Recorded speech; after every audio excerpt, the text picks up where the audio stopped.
Hi, I'm Rajiv Satyal. I'm a comedian and a host. I am Indian. And I'm American. So this show will tell the story of Indians in America. I live right here in Los Angeles, the home of Warner Brothers, Disney, and now Funny Indian Productions. My guest picks a game and we play it. So enjoy. What do you bring to the table?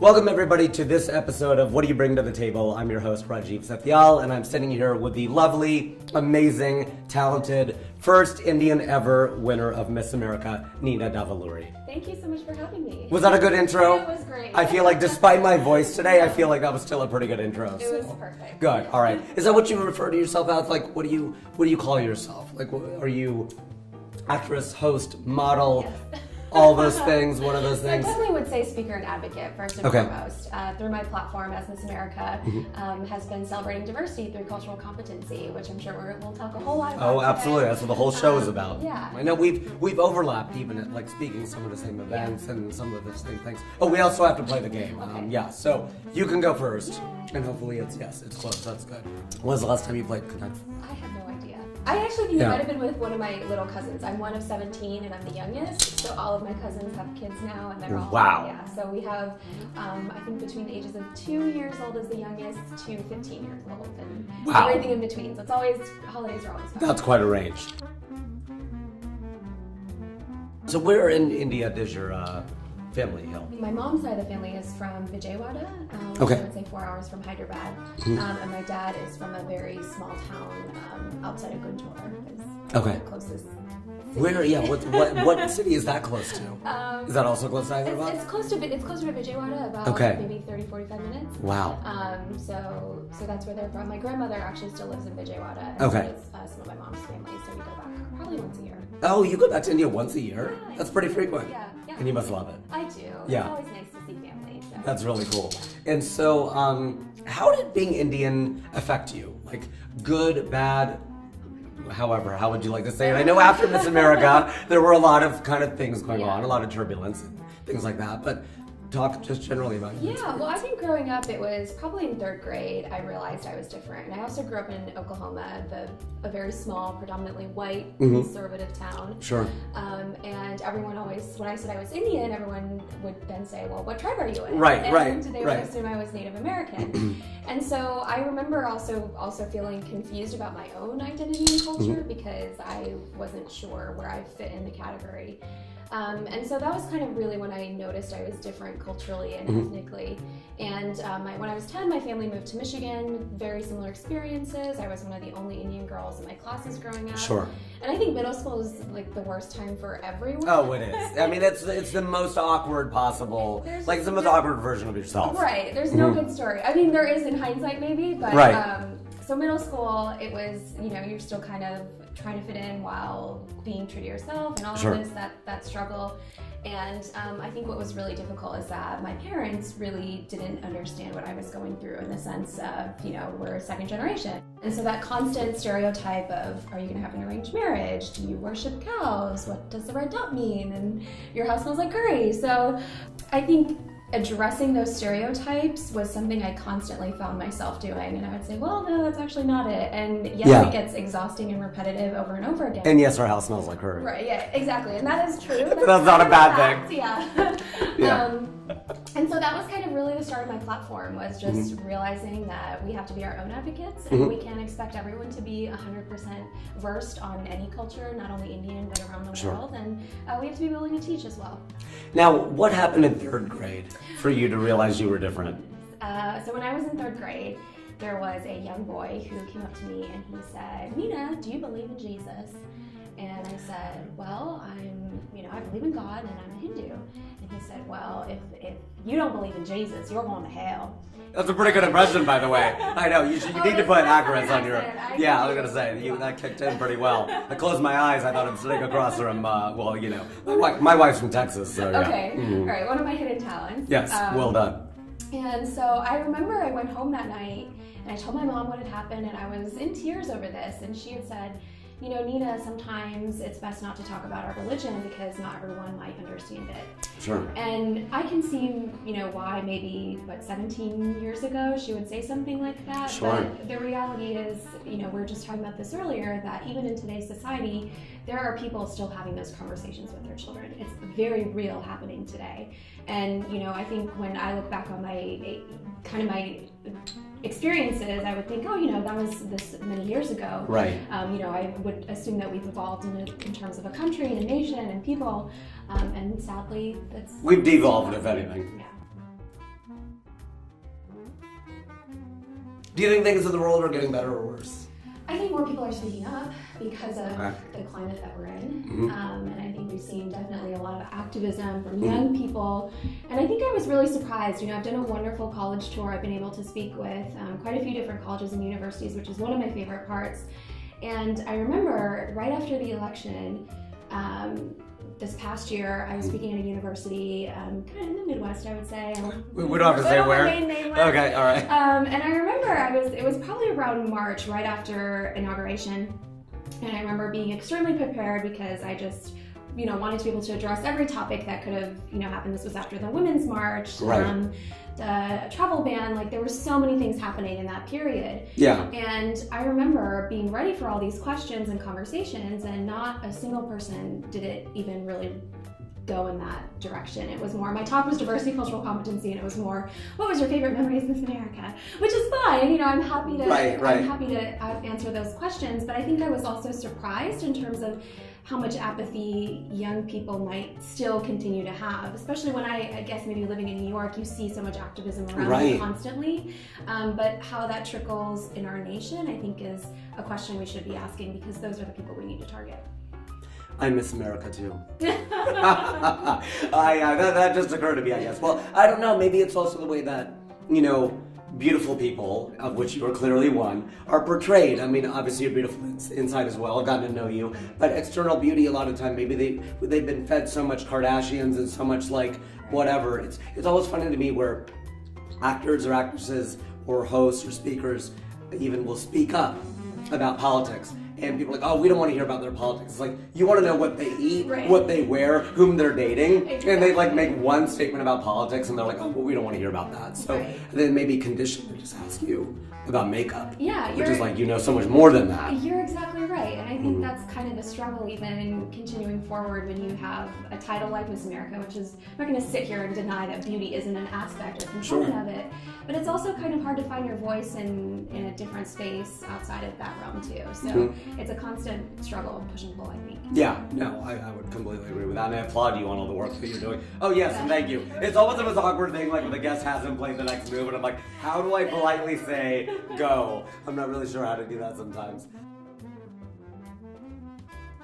Let's ask some pop culture questions. What are some funny movies that you've seen? Let's get to know you a little, the person behind the persona. What makes you laugh? When you need a good laugh. Okay, so my favorite series is Veep. Oh yeah, so good. It's so good. And she's the best sitcom actor in history. I really think. Either she or Lucille Ball, but I mean, she's crushing it. I mean, insane, unbelievably. I mean, from Seinfeld to Christine. I miss the days of just good sitcom TV. I'm also obsessed with Fuller House right now, but I love Growing Pains. All of those shows are so good. Feel good comedies. I feel. I think it's coming back. It's slowly coming back. I think so. I think we're in the golden age of TV, is what a lot of people say. That's really cool. It's funny that you mentioned TV, because I hosted this event in Michigan actually, and I had to lead icebreakers for about 200 youth, and it was not 2 to 15, but it was something like 15 to 35, and I asked them to name funny movies, and they all asked if they could name TV shows. It's like this latest generation doesn't really watch movies as much. It's true. It's really crazy. It's really kind of a, it's kind Especially of when you can binge watch a show. we finished Stranger Things too, and I mean, it's so good. It's so good. It is so enjoyable on every level, and that's a great throwback to the 80s too. Yeah. I'm older than you, so for me, the 80s were when I grew up. What are a few words to describe you? Introverted? Which Really, a lot yeah? of people are surprised. Well, I have an older sister, and we're 18 months apart. She's my best friend. Oh wow. And she's also a doctor, so if you ask my parents, they'll usually say, "Oh, have you met my other daughter? She's a doctor."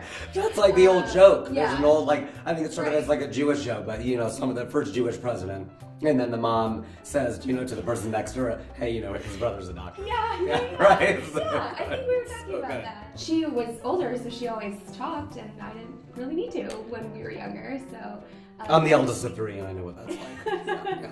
Because I always say to my two younger brothers, I'm like, I made mom and dad parents. You guys just showed up. you guys are just there. Yeah, you're just there.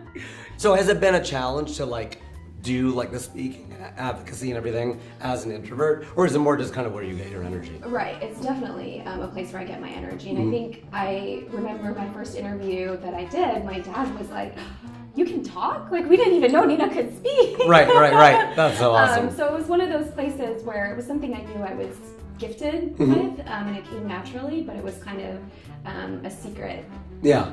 Until I was ready to A talent. Here I am. Yeah, just like your accents that you can do. Yeah. What other hidden talents do you have, or things that if I say, hey, what are you really good at playing a game besides Connect 4? You're like, man, I'm gonna clean you up on this.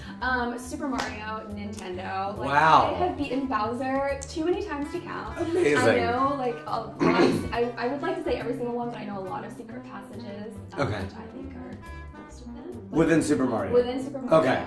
I thought you meant maybe in the city or something. All the speakeasies Oh. and rooftop bars and I don't know what you Potter-esque. think of. Harry Potter, exactly. No, Wow, you're gonna show us a unfortunately. subway tunnel we don't know. No, I don't know that much. Yeah. But so I guess that's another hidden talent. That is pretty good. Like Mario Kart or like Mario Brothers? No, like Super Mario Brothers. Okay. I remember we were playing Super Mario Brothers, and towards the end of the first one, sorry to ruin it if you haven't played it. The ending is you have to defeat Bowser by throwing stuff, that's at him. Uh-huh. And I remember there was this little girl at the party, and I'm fighting Bowser, and she just goes, she was so cute. She goes, "How many more times do you have to feed him?" And she was like, "I know, it's so quick, it's so cute." You're just she didn't think it was a violent game. She's like, "You're feeding him." It's a really sweet way of putting it. And I was like, "Oh, that's really cool." Do you want to tell us any kind of interesting run-ins with celebrities? I mean, my interaction with President Obama kind of takes the cake. Oh my on gosh. any sort of celebrity. Jeez, yeah, that's kind of a mic drop. Yeah. You're just like, all right, you know what? It's really hard to top that. Yeah. And I remember I was actually at the White House with Children's Miracle Network hospitals. And they do this amazing event called Celebration, where they bring one child from every state and their families, and they're called champion children, children who have survived sicknesses, terminal cancer, who are still going through treatments. And we spend a week in Disney World. And, I know, right? That's awesome. Now the real reason comes out why you did it. I'm kidding. And then we do a week tour in DC after that. So we're with these families for 2 weeks, and you become very close with them. But so we end the tour with a visit to the White House, and they typically do it every year. And so President Obama came out, did a nice little Q&A with all the kids, and then he was, staged to take a picture, and his spot was right next to me. So he said, "Oh, Miss America, we're so proud of you, congratulations." And I said, "Thanks," and I thought that was my moment with the president, and had, kind of moved on. And then his chief of staff actually pulled me aside and said, "Miss America, would you like to meet the president?" Oh my gosh. Uh-huh. Oh my god. You're like, I don't know, I'm a little busy right now. I don't know. It's okay. Yeah. Right. I'm good. So then I realized I'd be led to the Oval Office, and Oh my gosh. I see President Obama waiting, and he said, "Oh yes, Nina, please come join me." And in my mind, I'm like, "Okay, Barack, sure." Followed by his first name. That would have been so great. I'll hang out. So of course, that was just the incredible moment. We talked about my platform, what I was doing, had a nice little probably 7-minute meeting. You knew I was going to ask the number of minutes. I'm really into numbers, so yeah. Right, exactly. That's a long time. It was a good amount of time. Just one-on-one? One-on-one. Amazing. And I mean, there was some of his staff. Well, no, but I mean, in the in conversation. Right. Yeah. Which is really great. I don't think you can ever get the president completely by himself. It's really hard. Yeah. So I hear. Yeah. Right. So that's awesome. Do you use your education? I mean, where did you go to school? You already mentioned it, but what did you major in? So my degree was brain behavior and cognitive science, and I actually started competing for Miss America, so it's the only program I would say that is a scholarship program as well. Okay. So it doesn't cost anything to enter, really purely scholarship based, so you can walk away with money. And through my time competing, I earned a little over $90,000. Wow. Was able to graduate. I think that's when my parents were like, "Oh, this is kind of legit." But that being said, I was able to graduate debt free. I didn't have any student loans, and I still have about $50,000 left to put towards a graduate degree. Should I choose to pursue that? That's awesome. I think it was interesting because the day I won, at that moment in time, I was actually applying to medical school, like full on. Had taken the MCAT, had started my application process, and this was kind of Miss New York and Miss America were plan B, I suppose. It wasn't really plan A. Yeah, that'd be so awesome if you're like, I'm gonna win Miss America. That's the only thing I have. Yeah, that's it. Right. No plan B.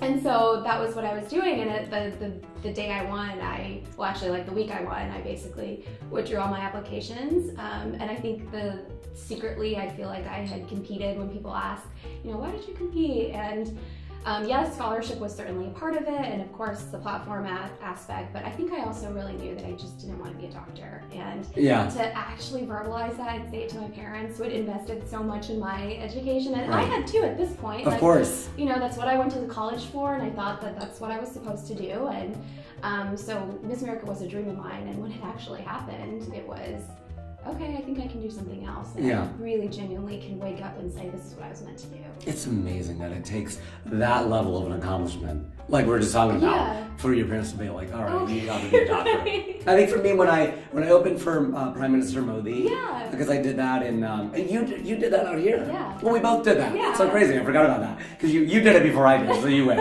You did it at MSG, and I did it in California. And they flew out, and I think to see their son speak in front of 17,000 people, right? And get, do well, get written up in the LA Times and stuff like that. I want to share mine, but I want to know yours too. Like, when your it. parents were there afterwards, like, what did you see? Did you have a moment with them? Yeah, I mean, I think they knew that it was happening. I called them, I was there, at home, and I knew I had it. Yeah. And then I was talking about my career and whatever else. They heard that Modi was coming, and like, oh, you can see if you could do anything, and I already knew I had it.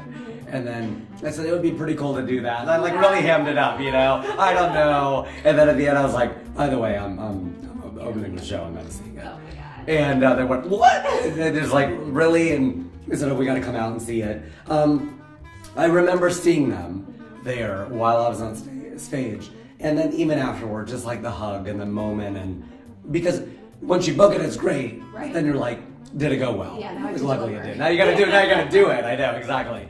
Because I asked a friend of mine that once on my podcast. She's like, "What was the best moment for you when you booked something?" He goes, "Getting the call." Yeah. Because as soon as you hang up, it's like, "Oh, I gotta write the set. I gotta perform it. I hope it does well. Hope people watch it." Right. So there was that moment, and I got to meet him very briefly. But it was definitely one of those crowning achievements. Yeah. What about yours? I think that was very similar. I remember telling them that I was doing it, and they were just kind of like, "That's great, congrats," and they were happy. But I don't think they realized the magnitude of it. And I remember even when I had, told them when I met President Obama, they were like, "Oh, that's so great." And I just remember this felt so different because they came to the event, and then afterwards, there was a dinner, I think in conjunction with the State Department and Indian Embassy that we had went to right after the show, or speech, I guess, and they were able to come to that dinner, and then he did it like a very, again, quick, brief meet and greet. And I remember my dad was there, and I think just the look on my dad's face, because I think it's one thing to meet, the American president, but essentially, our parents are from India. Yeah, I mean, they're born, that's... Right, like that's the motherland, and for them to be able to, meet, I think the prime minister, one who's creating, such, waves of change, I suppose. I think just on his face especially, he was like, I was able to do this because of you. You know, I was able to be Oh, that's Prime cool. Minister. So that was just a really special moment where I feel like they connected even more so because of, you know, being Indian. And also, like, the scale of Modi, it's like 4 times the size of the United States in terms of number of people. Yes. Largest election ever on planet Earth. He won it, so it is a different magnitude. Cool. Yeah. Which is pretty awesome. So, no, but I think the joke I always did was that I went to the Silicon Valley to open for Modi because I was an engineer in school and I didn't take a job as like a wafer fab engineer. And so I go, now my parents are proud that I worked one day in the Silicon Valley, and that's really what it was. That counts. Yeah, that counts. Have you made it? Oh God, I don't think so. Okay. And I think in reference to kind of, you know, just what we were talking about is that I think everyone experiences successes in their lives. Sure. But what you do with that is kind of more defining than the actual moment, if that makes sense. And I think also we live in a culture, it's like, well, what's next? How are development? What are you doing? Right? Totally. And just trying to keep up in that space. And now it's so easy to create content and all this great stuff, but also finding something that's meaningful. You know, people are hungry for good, meaningful things to be put out there, especially now. Oh, I completely agree. But that's what's so cool. That's what's so dope about being the first Indian Miss America. No one can take that away from you. Like, that's a lifelong thing. What drives you? Is it somebody's approval? Is it healthy? Is it unhealthy? Like, what positive and/or negative motivators do you think you have? When I lay my head down at my pillow at night, I want to make sure that I've represented myself to the best and truest ability. And I'm not saying that that's easy to do. Of course, of course. And so, kind of, I think what's driving me currently is continuously asking myself that question: is this really what Nina is representative of? And also, as much as I appreciate Miss America, I think there's a stereotype that is still kind of followed with that title, and that, you know, that's not all of Nina that there used to be. Of course. And yes, it's a part and a piece and will always be there, but also shifting that voice as well. Well, I mean, comedians go through that too, but like expect me to be funny all the time, right? And I had lunch with somebody the other day, and I think at the end of it, he was kind of like, and I was aware of like our conversation got so serious, and he's very successful and all that. But comedians are philosophers. Like if you know, we hung out once. We like had a drink or a couple drinks for a couple hours. We had a few drinks, and it was just like, you know, after a while, like I'm very aware of like, is it getting light? Is it heavy? Whatever. But I like to get down to it. I like to solve the world's problems. I like to talk about things, and for me, it's like being funny and friendly and cheerful and all that. That's great. But I also want to like find out who you are. Right. You can't just be joking around the whole time. So There's a like time people and go through place. that. Yeah. There's a time and place for it, 100%. How much would you say? Okay, so there's going to be a PC answer to this question, which is inner beauty. I'm sure people are going to say inner beauty. But how much of society do you really think is inner versus outer beauty? I mean, you're a beauty queen. What is there really on that? Like, we look at, there's a comedian who did a bit about like, oh, all these singers, what's amazing is they're all so good looking. Like, what is the probability? Like, how do those go hand in hand? We know that looks have a lot to do with it. How much do you think that affects males, females, other, in between, anywhere on the gender spectrum? Does it still affect women more? And what do you think the percentage is? Such a loaded question. It is, I know where you're gonna go with some of it, but Yeah. like, come on, give me the real answer. I will. So this year I was actually a judge for Miss America. Okay, And I was incredibly excited to be on the other side of the table, just because you know exactly what you put in to be even on that stage. Of course. And I remember, so as a former, were sitting with the other judges, and they kind of had asked you, you know, what was your job, like good, bad, ugly, and what are you really looking for the next Miss America?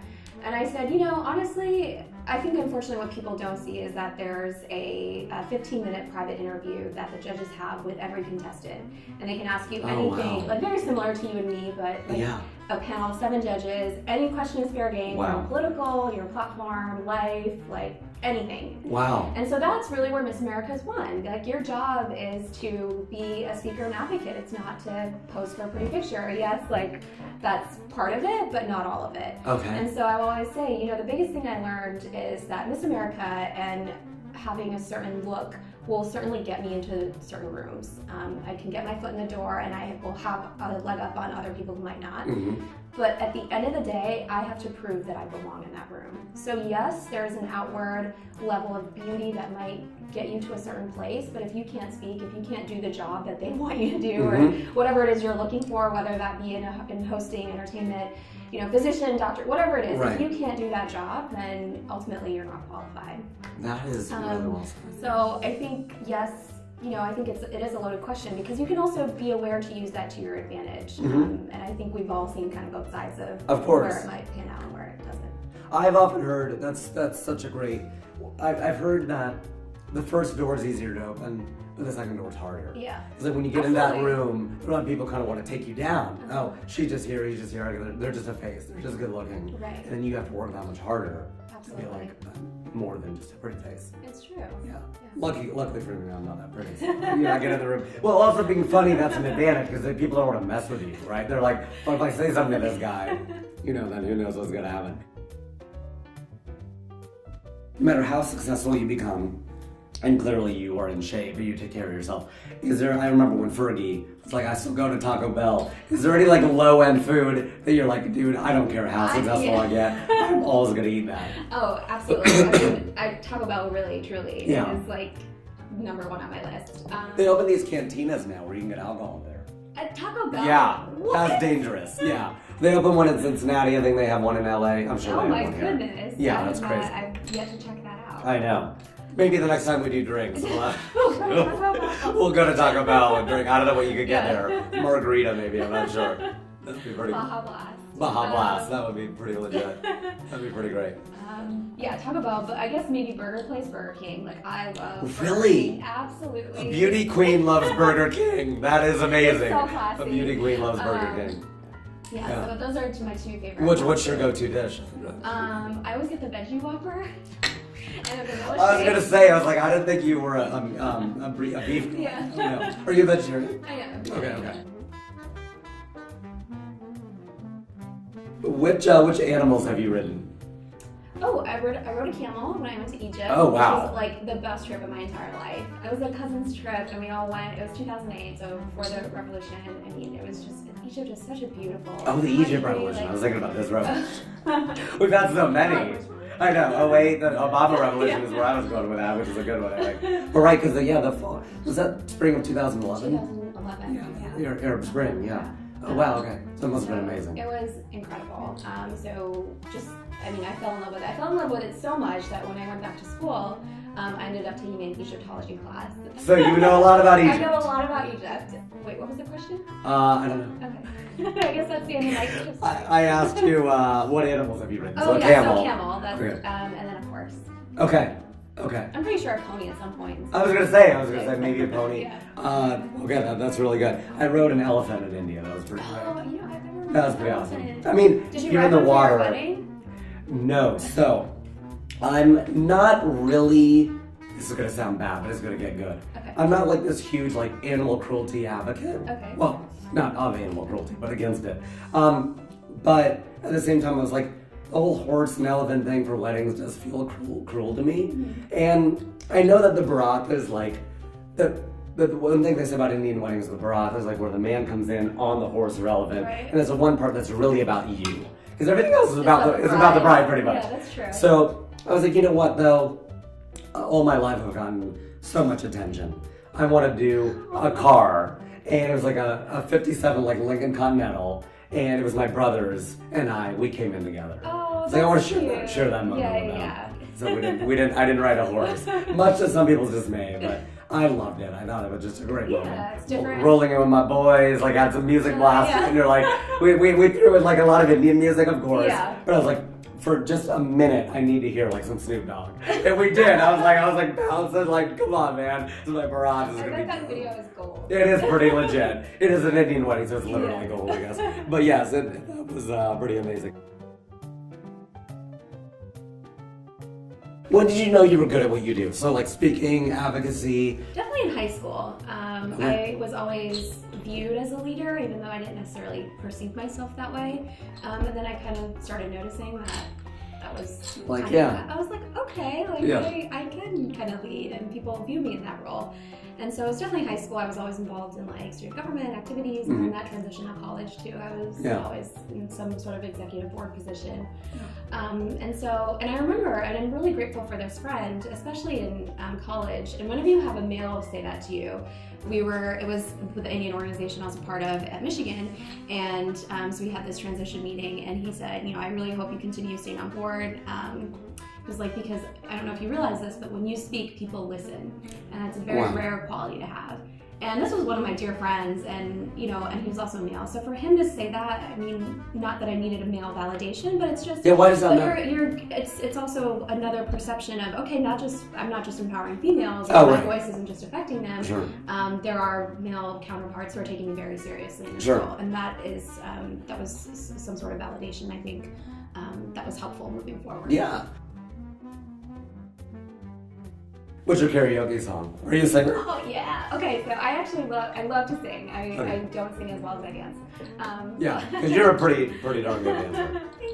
Yeah, for sure. It always is either probably Britney Spears, Can You Give Me One More Time? Or, It's so good. It's so good. Or I guess I was at karaoke like 3 weeks ago, and my song then was Taylor Swift, Bad Blood.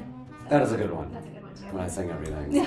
I'm the worst singer though. I don't There's care. actually I'll a place do it anyway. in the city that has Bollywood karaoke, like No full way. on Bollywood karaoke, yes. And Dude, you've done it? I've totally been there twice, and they actually bring out a separate book for all the Bollywood music that they have, and it's That like is all amazing. old school. It's mostly old school, like classic Bollywood, but it's like Yeah. the stuff that you're gonna just get so into that everyone knows. That is so boss. So that's Oh been my like gosh. my new karaoke jam. Yeah, that is some knowledge that I'm sure people, Bollywood knowledge. Yeah. GK to BK, Hollywood book.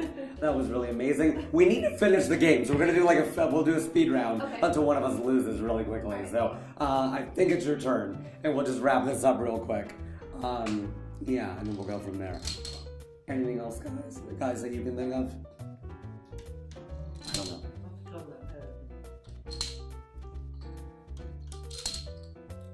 We'll just do some stills on the way out. I don't know, I'm just going fast now. Not really strategizing at this point. Something like that maybe. You won! I was going here and you won. You won. Very nice. All right, dude. Great job. Thank you very much. I'm actually gonna pour some out for the homies. Want to thank everybody for joining us today on this episode of What Do You Bring to the Table with our lovely, amazing host, Nina Davuluri. I've been your host, Rajiv, and I still am. Wow. And I apologize for my voice. My gosh. Next week on What Do You Bring to the Table? So I'm in this group called Freestyle Love Supreme. Okay. And we're a freestyle rap improv group. When they told me, when they were like, we get it, yeah, we get it. You're the, ladies and gentlemen, Caucasian and melanin. I'm coming from Maryland. I'm Indian, revving my engine, getting attention. And they were like, stop saying the same. They were like, for God's sakes, like you're a comic book nerd, you're a basketball junkie, you love hip hop. Please start talking about the Incredible Hulk the same way you talk about yourself. So then I had to flip the grammar and talk about gamma rays and Bruce Banner and like how, Luckily you work with Shockwave, so you got those camera rays. Yeah.